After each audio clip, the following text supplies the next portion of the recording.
아유, 아유, 여러분 반가워요. 별일 없죠? 그래요. 이제 3학년 1학기 때 그 일반학 그 수업은 아마 학교에서 아, 뭐 거의 뭐 그냥 줌달책을 쓸 거예요. 보통 2대 1의 비율로 줌달책 2번 썼다가 옥스토비 책 1번 썼다가 뭐 그렇거든요. 그래서 줌달책 쓸 확률이 크고, 그다음에 교재도 영어일 가능성이 커요. 영어로 쓸 가능성이 큽니다. 그리고 그게 또 교사마다 달라요. 교사마다 해마다 달라서 그냥 국어책 쓰는 분이 있고 영어책 쓰는 분이 있는데, 그래서 시험 문제도 영어로 나올 수 있어요. 그렇죠? 그렇다고 교사가 영어로 수업하진 않아요. 그렇죠? 그거는 굉장히 외국어 잘 돼야 되니까 그건 좀 힘든데, 시험 문제를 영어로 낼 거예요. 그래서 이제 일반화 파트부터는 중요 용어들을 중요 용어들을 영어로 어떻게 되는지 뭐냐면은 알고 있어야 돼요. 알겠죠? 그래서 나중에 내가 뭐 드릴 거냐면 사전 드릴 거거든요. 사전, 영어 사전. 영어 사전 보고 중요 단어 좀 외워놔야겠죠? 근데 또 몰라. 이번엔 영어로 안 낸다. 뭐 그럴 수 있거든요. 그럼 또 근데 뭐 영어로 낼 때 있고 안 낼 때 있으니까 한 번씩은 봐둬야겠죠? 자, 그래서 우선은 내용적으로는 내 교재로 우선 나갈 거예요. 자, 그래서 이제 첫 번째.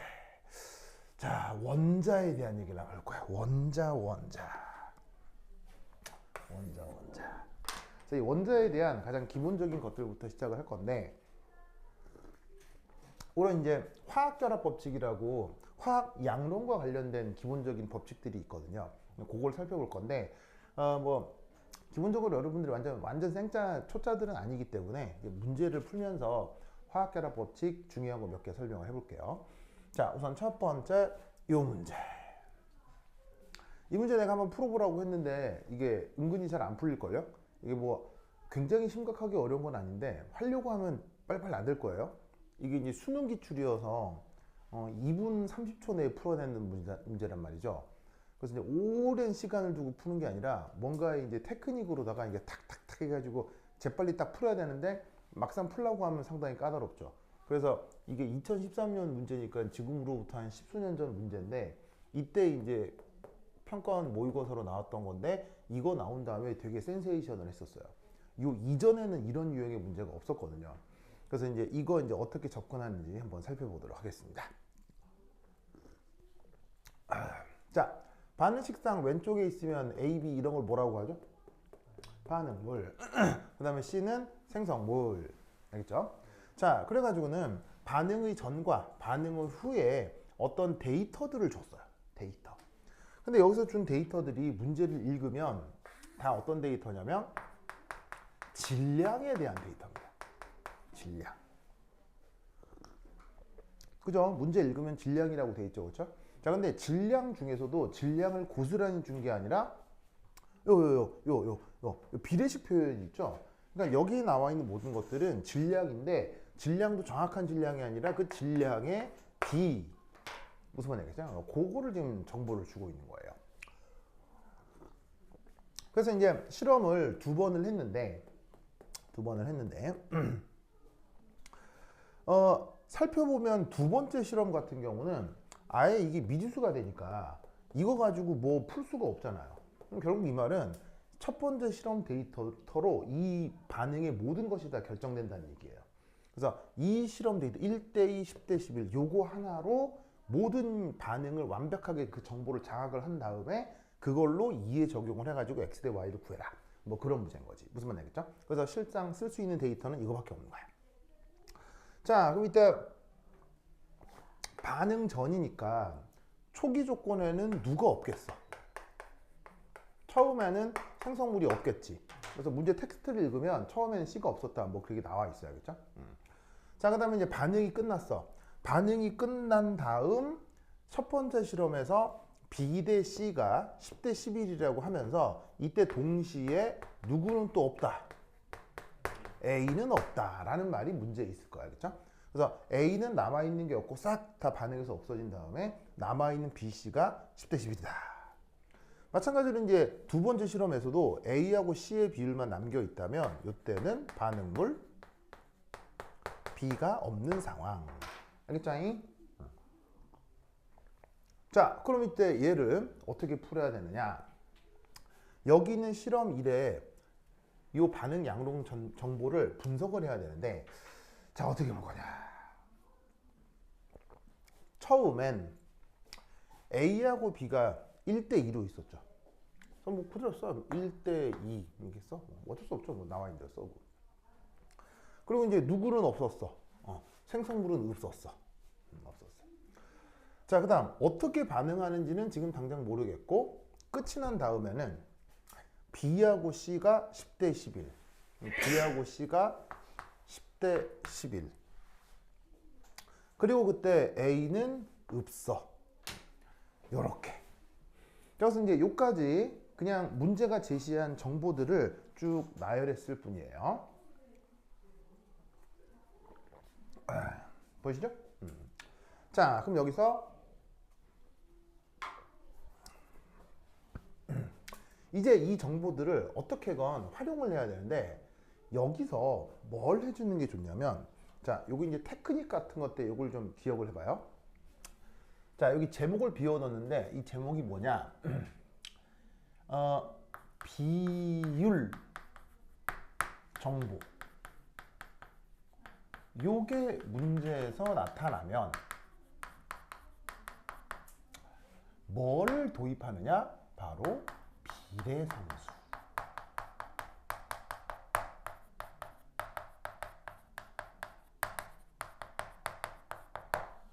이런 유형의 문제를 풀 때 항상 이런 생각을 하고 있는 게 편합니다.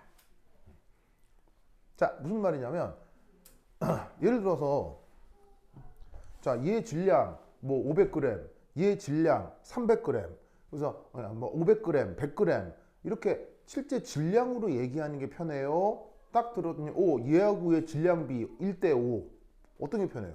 500g, 100g이라고 얘기하는 게 편해요? 1대5라고 얘기하는 거 어떤 게 편해요? 당연히 걔네들의 구체적 질량 500g, 100g 이거 알고 있는 게 더 편하잖아요. 그러니까 어떻게 되냐면 비례상수를 도입해버리면 얘 각각의 물리량들을 연결 지을 필요 없이 그냥 개별적인 따로따로의 물리량이라고 간주할 수 있으니까 비례상수를 도입하는 게 물리량이 비율로 나와 있는 경우 편리하다 이런 얘기인 거예요. 무슨 말이겠죠? 그럼 이때 A하고 B의 질량비가 1대2이니까 여기에 비례상수 뭘 도입해 볼까요? K. 그래서 A하고 B의 처음 질량은 K, 2K였어. 자, 그리고 끝이 났어. 끝이 났더니 B하고 C가 10대 11이야. 자, 그러면 10대 11이면 이때 비례상수가 있을 수 있겠지. 자, 그런데 비례상수라고 하는 건 언제나 동일해. 상황에 따라 다 달라. 비례상수는 상황에 따라 다 다르겠지. 그럼 여기 있는 비례상수를 그대로 쓰면 곤란하겠네, 그지? 그럼 요때는 K 다음에 알파벳이 L이 있잖아. 그래서 L을 이렇게 비례상수로 도입해. 알겠죠? 여기서 됐죠? 그래서 비례상수를 도입하는 순간 각각의 물리량들이 진짜 쟤들의 질량이 된다고 생각할 수 있는 거야. 그럼 이때 우리는 여기서 어떤 생각을 할 수 있냐면, 짜잔, 짜잔, 짜잔, 짜잔. 요 네 개 사이에 뭐가 성립할까? 바로 짜잔 이렇게 되겠지. 이걸 뭐라고? 질량 보존이다. 이렇게 생각해 볼 수 있는 거예요. 무슨 말인지 알겠죠? 그래서 지금 나와 있는 정보가 질량 B고 거기에 비례상수를 도입해서 질량 물리량으로 바꿔주면 그 들 사이에 이런 식의 질량 보존 관계가 반드시 성립해야 될 것이다. 알겠죠? 그럼 이때 여기서 우리는 뭘 할 수 있냐면 K가 7L 좋아 됐죠? 그럼 이때 우리는 여기서 뭘 할 수 있느냐? K가 뭐야? 7L이었어. 그럼 이 K는 뭐야? 14L인 거야. 알겠죠? 그래서 K를 L로 이제 치환을 해주는 거지. 그러면 이제 우리는 짜잔 여기를 채울 수 있어. 여기를 채울 수 있어. 저 어떻게 7만큼 있었는데 없어졌지. 그럼 얼마나 반응한 거야? 7L만큼 다 반응한 거지. 그다음 14만큼 있었는데 10이 남았대. 그럼 얼마나 반응한 거야? 4만큼 반응한 거고. 없다가 11만큼 생겼대. 얼마나 생긴 거야? 11L만큼 생긴 거다. 이란 말이지. 오, 좋아, 좋아. 무슨 말 알겠죠? 그죠? 주용스 무슨 말 알겠죠? 그렇지. 이때 요 네모 박스 친 거 있잖아요. 요걸 뭐라 그래? 이거 뭐라 그래?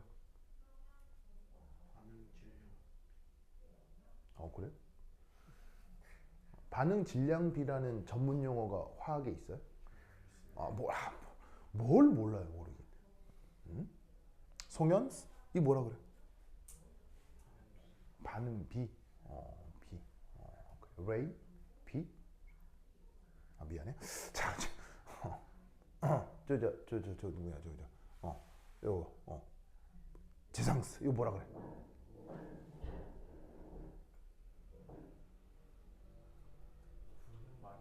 그 다 있죠. 전문 용어가 있죠. 전문 용어를 외워야 된다고. 주누스 뭐야 이거? 아니야, 주누가 아니고. 왜 주누라 그러지?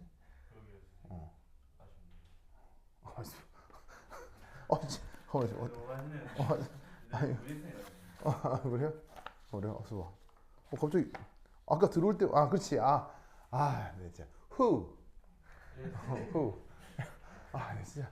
나 진짜 참네. 당황스럽네. 자, 후, 이거 뭐예요? 자, 이 뭐냐? 나 진짜. 참, 네. 2년 동안 본 사람은 이런 모르겠네, 진짜. 자, 이 뭐냐? 바로 질량 보존 법칙이야. 맞죠? 자, 왜냐하면 7만큼 질량이 없어졌죠. 4만큼 질량이 없어졌죠. 그리고 11만큼 생겼죠. 그럼 이때 없어지고 생기는 질량이 어때요? 똑같잖아요. 그래서 이 네모 박스의 이름이 질량 보존 법칙이에요. 무슨 말 알겠죠? 알겠죠? 자, 그러면 여기서 참고로 1. 질량 보존 법칙.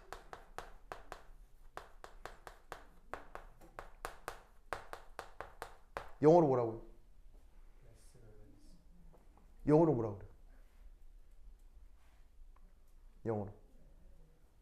법칙이니까 law of 질량 보존. 영어로 어떻게 쓰겠어요? conservation of mass. 알겠죠? 그래서 질량의 보존에 대한 법칙. 알겠죠? 요 영어 외워야 돼. 알겠죠? 그 텍스트에 이렇게 나올 수 있어. 별것도 아닌 말인데 영어 단어 모르면 이게 뭐냐면 당황할 수 있잖아요. 이렇게 질량 보존 법칙 이렇게 된다는 거. 읽어보세요. 시작. Law of conservation of mass. 그렇지. 시우 발음 좋은데. 좋아. 송 한번 읽어봐요. Law of conservation of mass. 저 성인 네이티브 아니에요? 뭐 소말리아나 탄자니아 쪽에 거기 사람 영어 잘하시거든요. 잘하시고 그래. 좋아. 좋습니다. 네. 자, 어쨌건 그래서 질량 보존 법칙인데 그러면은 그 뭐냐면 재상 질량 보존 법칙이 뭐예요?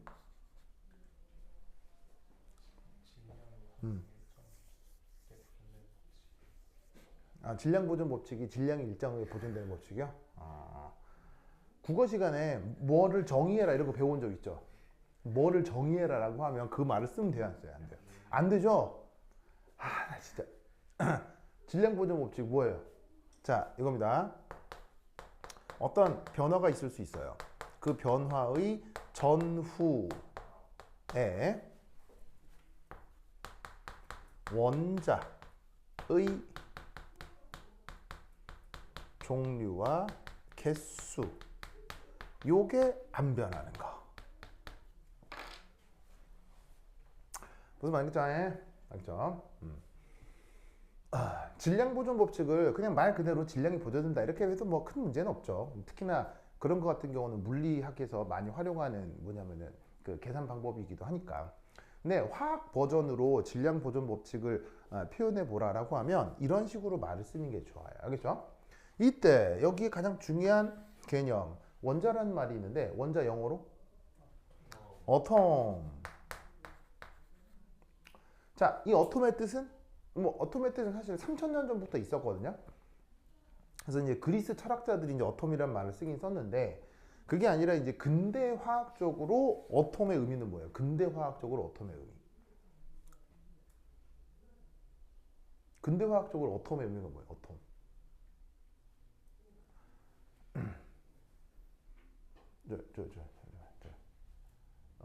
주용스?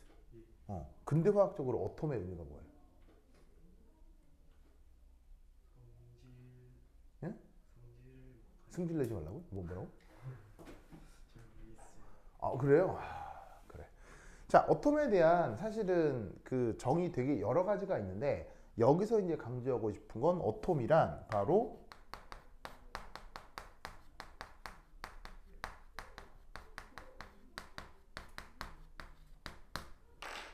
자연과학에서 활용할 수 있는 최소 질량 단위입니다.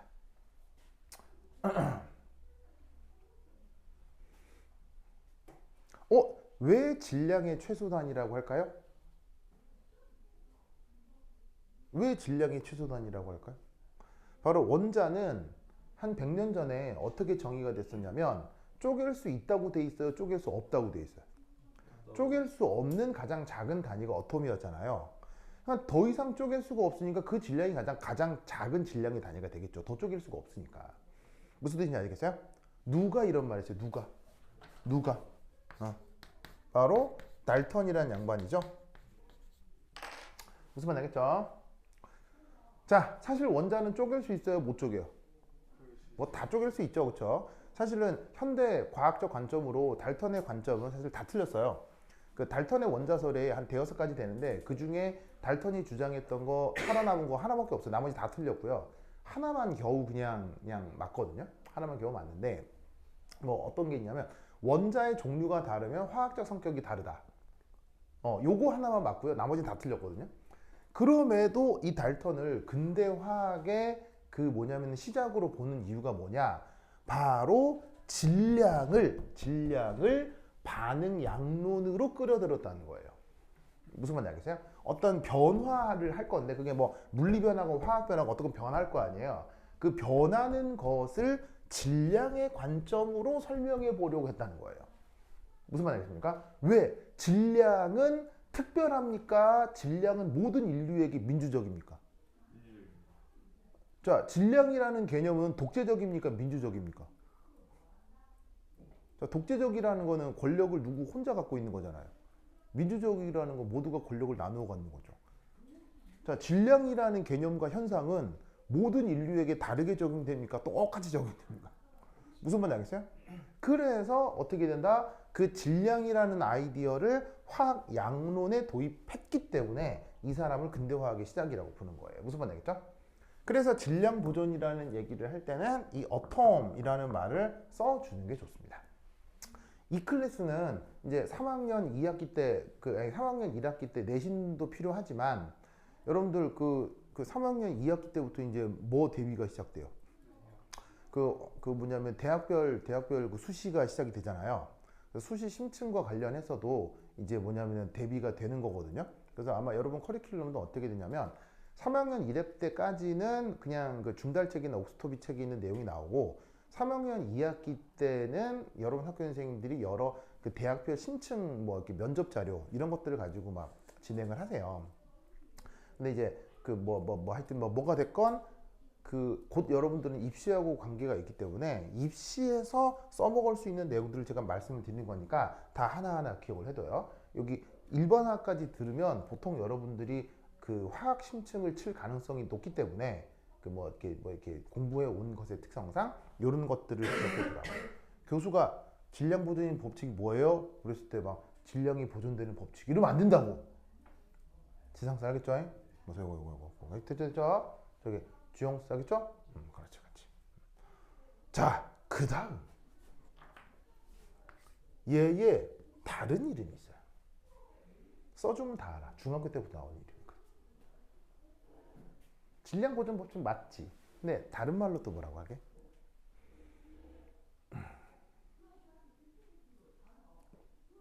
저 뭐라고 해 후? 음.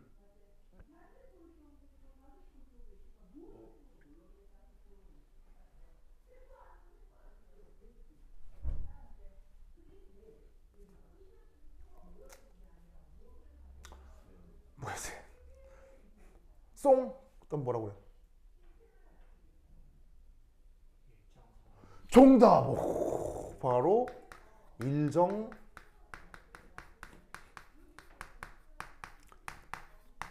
성분비의 법칙이라고 합니다. 여러분들 여기 지워 되겠죠? 네, 준다. 지우자 쑥쑥쑥쑥. 자, 그럼 여러분들이 또 알아야 될 전문 용어 바로 봐. 일정 성분비의 법칙.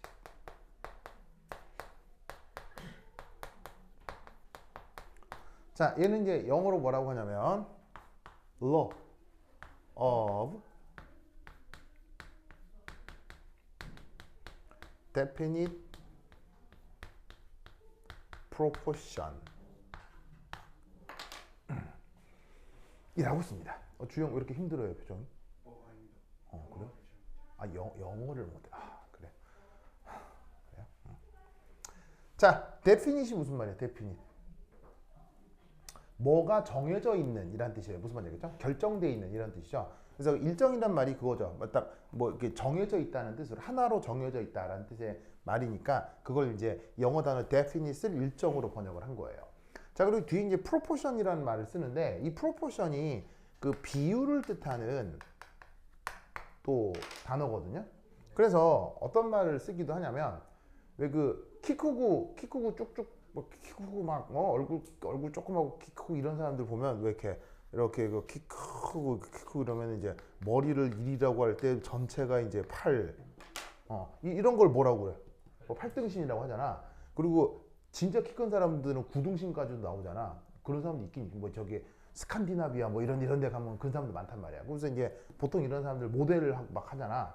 그래서 얼굴이 많은데 뭐 기막하고 목도 길고 막 팔도 뭐 이런 사람도 있지. 그래서 그런 사람들을 볼 때 뭐라 그래?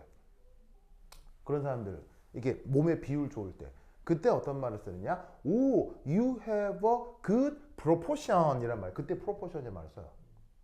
You have a good proportion 하면 오, 당신 신체 비율이 좋은데요? 모델로서 좋아요. 뭐 그럴 때 쓰는 이런 말을 쓴다고. 무슨 말 나겠죠? 네. 그래서 일상생활에서 쓰는 말이에요. proportion이란 말이. 그럼 이제 그대로 직역을 하면 뭔가 정해져 있는 비율에 대한 법칙. 알겠죠? 그걸 이제 우리말 번역 이렇게 한자말로 번역을 한 거란 말이지. 자, 그럼 얘는 뭐냐? 어떤 변화의 전후 자, 없어지는 반응물과 만들어지는 생성물 들 사이에 정해진 질량비 요게 각 반응마다 있다 라는 걸 일정 성분비 법칙이라고 합니다. 무슨 말 알겠죠? 자, 그래서 여기 지금 이름이 뭐라고요? 일정 성분비 법칙은 무슨 비에 대한 법칙이라고요? 질량비에 대한 법칙입니다. 알겠죠? 그러면 얘를 다시 봤을 때 7L이 됐건 4L이 됐건 11L이 됐건 지금 나와 있는 모든 정보는 무엇에 대한 정보예요? 질량에 대한 정보잖아요.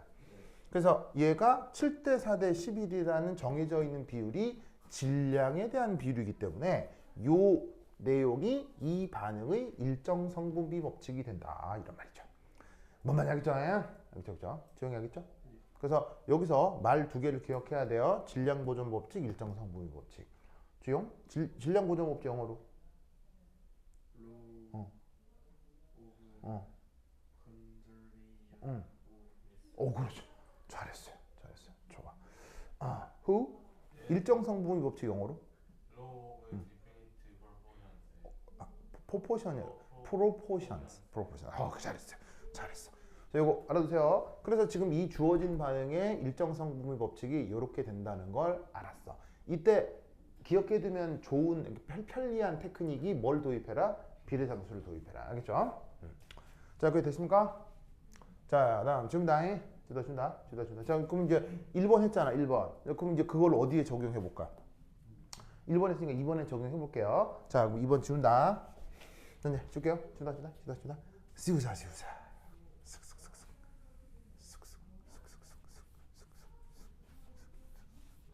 아, 그 전에 요 얘기를 안 했네. 이거 뭐라 그래? 여기 아까 뭐 있었잖아요. 뭐 여기 아까 지워버렸네. 뭐 10L, 11L 이게 있었는데 요런 거 뭐라고 해? 그렇지. 요게 뭐냐면은 반응이 끝났는데 누군가 쌍글이 사라졌지. 요런 현상을 뭐라고 부르냐면 한계 반응물이라고 하죠. 영어로 계속 영어로 물어볼 거야, 그렇죠? 리미팅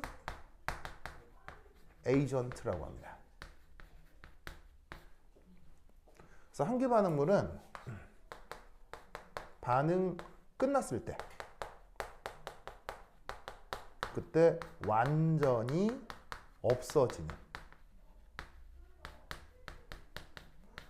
그런 반응물을 한계 반응물이라고 합니다. 알겠죠? 완전히 없어지는 거. 그래서 끝났는데 0 되는 거 이런 거를 리미팅 에이전트라고 한다. 요 정도 단어는 알아두도록 합시다. 저 누구냐? 주영? 예? 한계 반응물 영어로? Limiting agent. 그렇지. 잘했어요. 자, 썼죠? 지금 다 준다. 짜잔.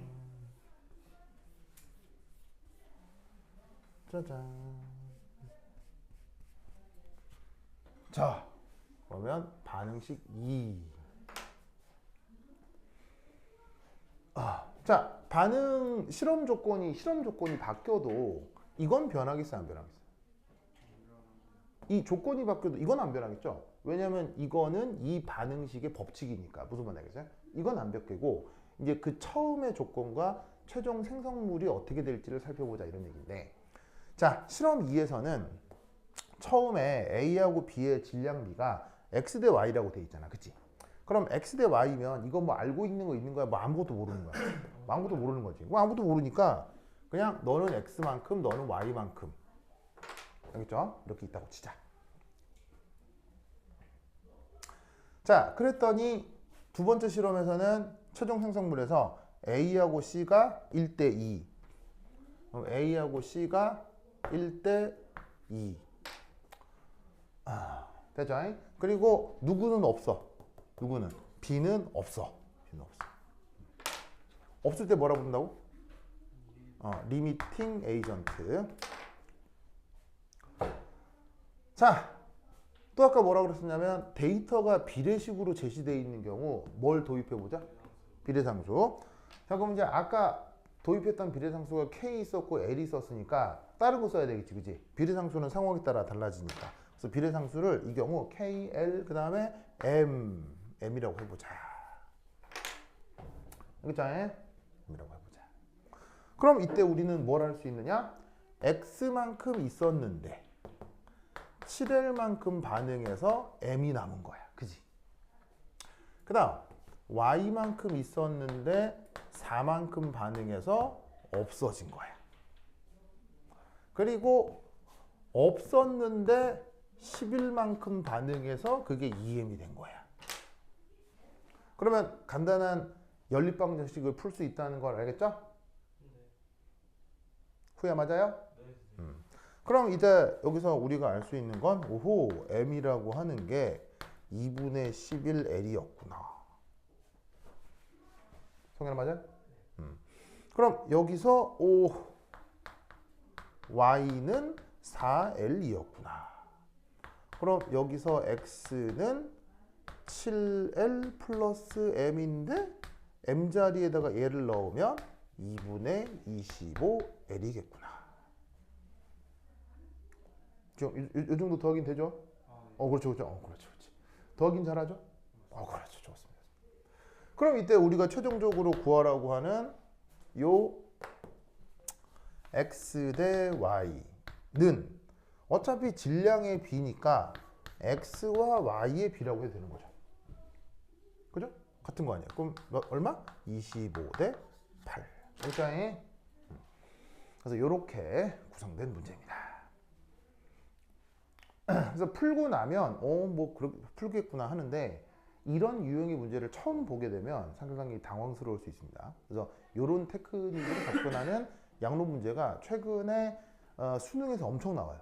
엄청 나오고 그 다음에 수능을 반영한 입시에서도 이렇게 한 번씩 나올 수 있습니다. 그래서 요런 테크닉이 있다는 거 기억해 두도록 하세요. 그 다음, 자, 이 문제를 다 풀고 나서 전혀 활용하지 않은 정보가 있죠. 이 문제가 제시해 주기는 합니다만 이 정보는 이 문제풀이에서 전혀 활용하지 않는 것이 있습니다. 뭐죠? 바로 A, B, C 사이의 화학 양론 계수. 이거 얼마예요? 2조? 1이죠? 2조. 2대 1대 2라고 하는 게 사실은 반응 양론 생각할 때 보통은 필요해요? 필요 없어요? 보통은 매우 강력하게 필요하죠. 그런데 지금 이 문제를 풀 땐 2대 1대 2 이런 거 썼어요? 안 썼어요? 전혀 안 썼죠. 전혀 안 썼죠. 만약 지금 이 문제를 풀 때 말이에요. 2대 1대 2라고 하는 이 정보를 만약에 내가 도입해서 이 문제를 푸는 순간 이 문제는 아비규환이 됩니다.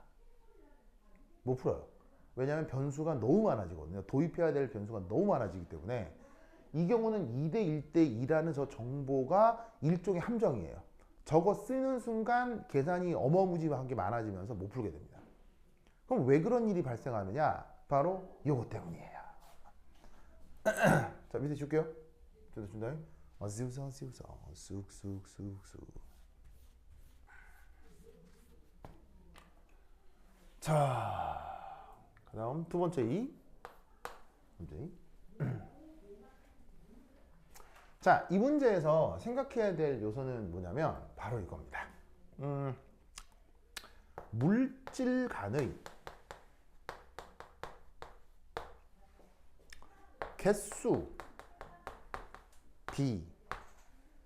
개수비와 질량비는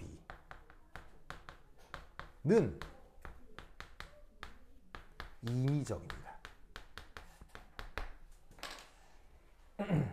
주영 또 자려고 지금 하품하고 자려고 그랬잖아. 내가 딱 봤는데 좀 처음 와가지고 막 자는 거예요. 그래요? 알겠습니다. 그래. 자, 여기 보시면 임의적이란 말이 있죠. 임의적이란 말은 뭐가 딱 정해져 있다는 얘기입니까? 제각각이라는 얘기입니까?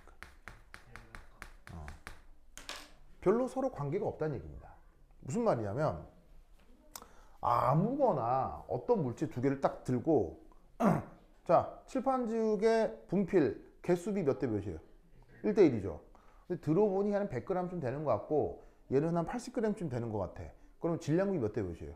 4대 5잖아. 무슨 말이야? 그래서 5대 4, 4대 5잖아. 그럼 잘 봐. 개수비 1대 1, 질량비 5대 4. 이게 무슨 관계가 있어요? 그냥 내가 아무거나 집으면 그냥 다 달라지는 거예요. 아무거나 집는 순간 다 달라지는 거잖아요. 즉 어떤 대상에 대해서 이게 개수가 몇 대 몇이냐와 질량이 몇 대 몇이냐는 기본적으로 아무런 관계가 없다고요. 무관한 거라고요. 뭔 말인지 아시겠어요?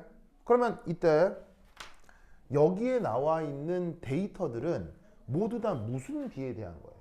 질량비에 대한 거죠. 나와 있는 정보도 질량이고 풀라고 하는 것도 질량이라는 거예요. 근데 여기 나와 있는 2대 1대 2는 이건 무슨 비에 해당하는 거예요? 해당 녀석들의 몰수비, 개수비에 해당하는 거죠. 뭔 말인지 알겠습니까?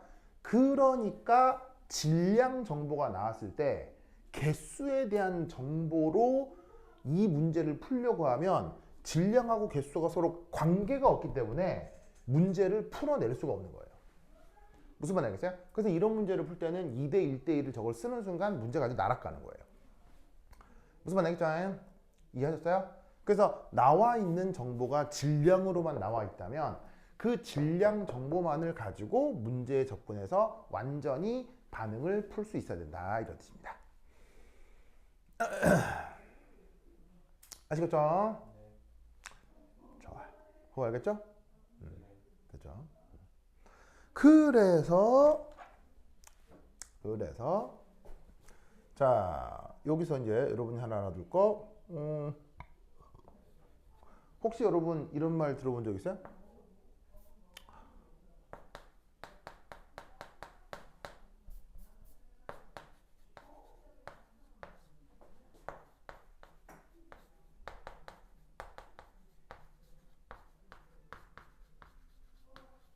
짜잔. 자, 이런 말 들어본 적 있습니까? Law of Combining Volumes.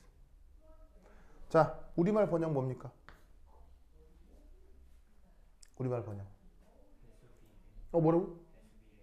배수비례의 법칙. 배수비례의 법칙은 멀티플 프로포션이라고 합니다. 저희는 여러분 다 아는 말이에요. 어디선가 들어본 적 있는 말이에요.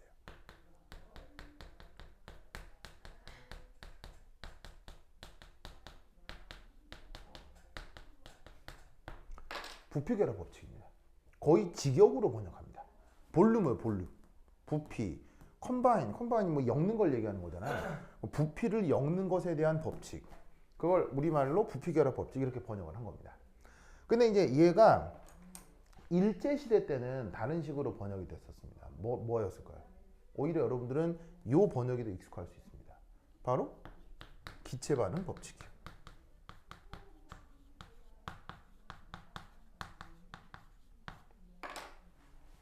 이게 내용을 들여다보면 영 그 잘못된 번역이라고 할 수는 없거든요. 이것도 뭐 괜찮은 번역이에요. 다만 저게 일제시대 때 번역이라는 거죠. 그래서 요즘도 일본 책을 보면요. 일본 책에 여전히 한자로 기체 반응 법칙이 돼 있어요. 일본 말에 한자 들어있는 거 알죠? 그래서 일본 책에 보면 얘를 기체 반응 법칙 이렇게 번역을 한다고. 그럼 당연히 이런 서구의 개념이 역시나 어디를 통해 들어온 거예요? 우리나라 같은 경우는 처음에 일본을 통해 들어온 게 많기 때문에 우리나라 교육계에도 약간 외색이 짙다고. 근데 이제 최근은 뭐냐면 교육계 공무원들이 일본 유학파가 많겠어요? 미국 유학파가 많겠어요? 최근은 뭐 당연한 거 아니겠습니까? 그래서 이제 번역도 요즘 어떻게 바뀌고 있냐면 이렇게 많이 바뀌고 있습니다. 근데 하이탑 같은 옛날 책은 여전히 이렇게 돼 있는 경우도 있어요. 그래서 이제 하여튼 뭐 편리한 거 쓰시면 돼. 그래서 내가 이제 뭐 이렇게 뭐 내가 막 친밀하다 그러면 이제 컴바이닝 볼륨 쓰면 되고, 내가 막 친일파다 그러면 기체 반응 법칙 이렇게 해주면 돼요. 무슨 말 알겠죠? 뭐 자기의 그 정치적인 성향이 있을 거 아니야. 그렇죠? 후는 어느 쪽이에요? 친미 친일 어디? 왜?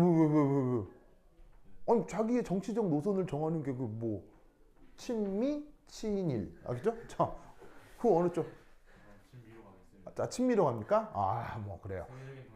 세계적 동향 친미로 갑니까? 알겠습니다. 네, 뭐 하여튼 뭐 나름 개인적으로 정해 주시기 바랍니다. 자, 얘는 뭐냐?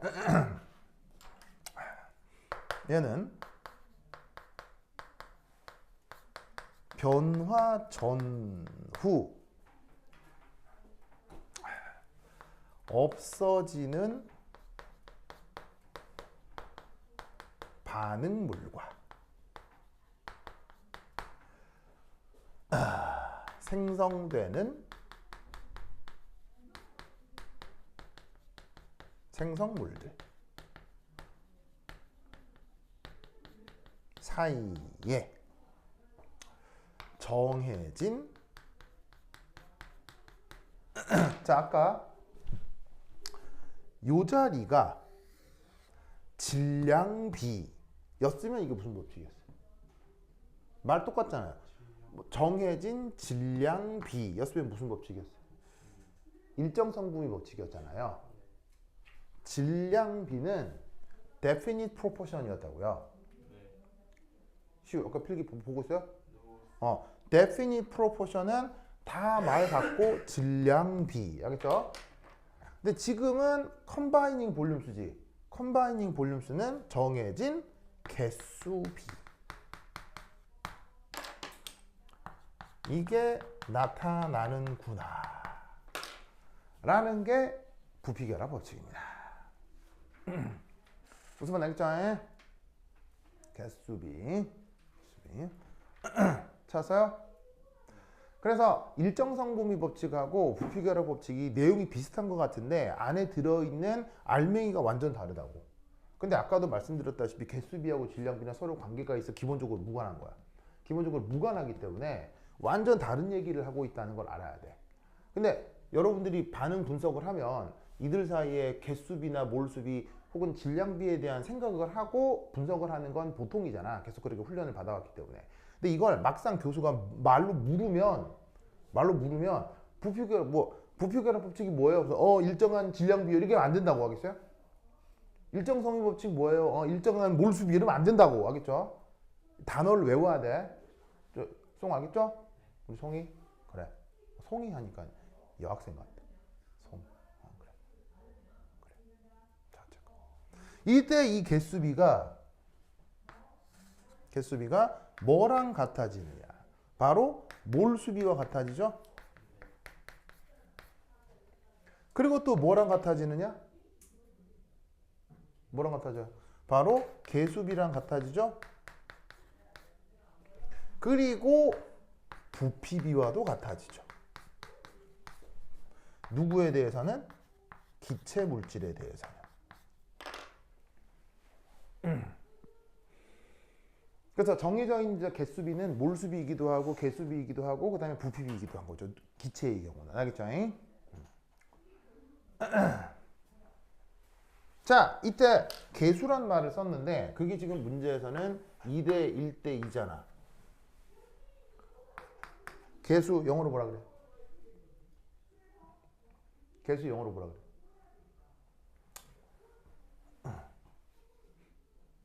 개수 영어로 뭐라 그래? 바로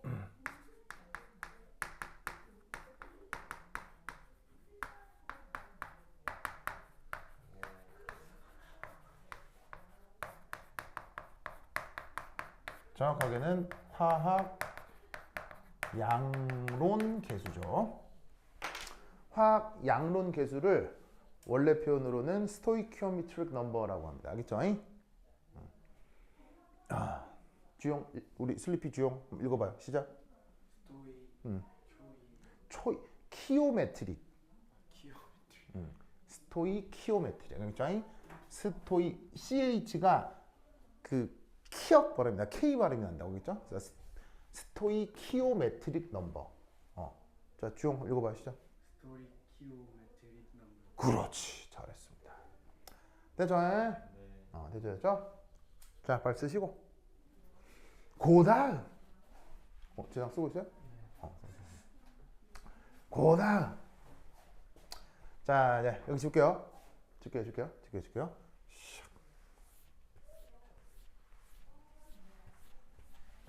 자, 그러면 세 번째.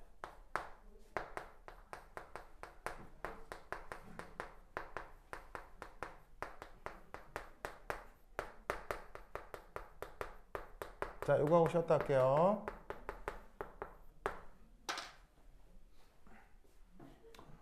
자, who? 네. 이런 말 들어본 적 있죠? 당연히. 자, 이거 어떻게 계산해요?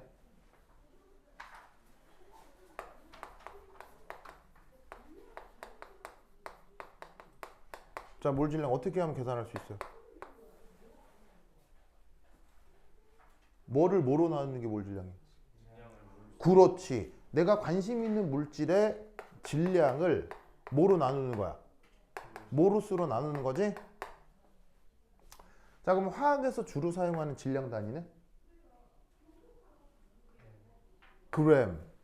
몰수 단위는? 몰. 그래서 몰 질량 단위는 뭐가 돼?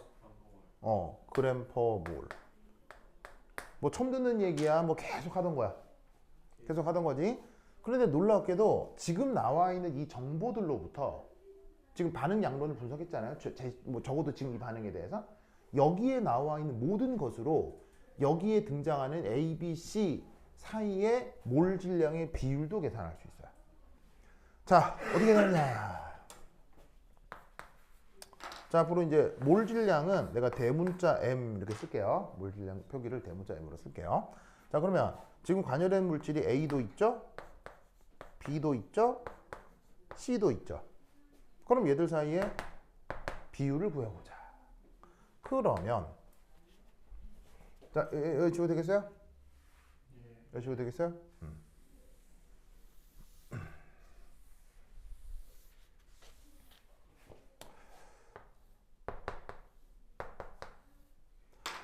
자, 어쨌건 몰 질량을 뭐를 뭐로 나눠요? 질량을 몰수로 나눠야 되지.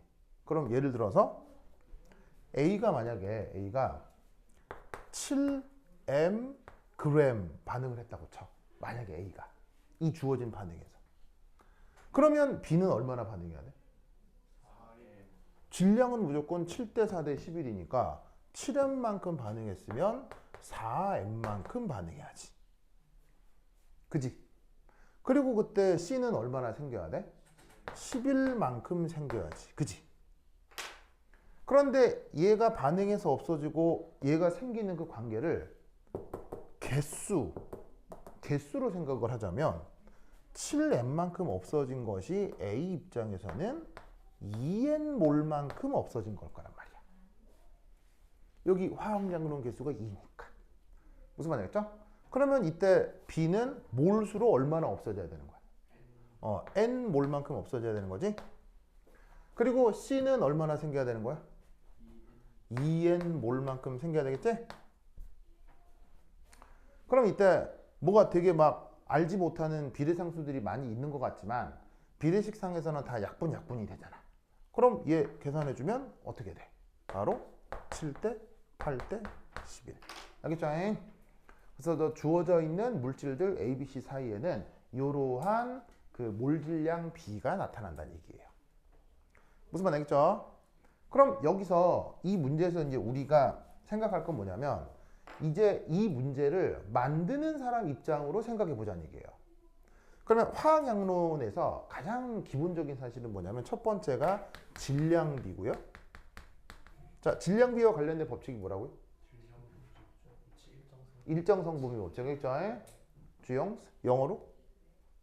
Rule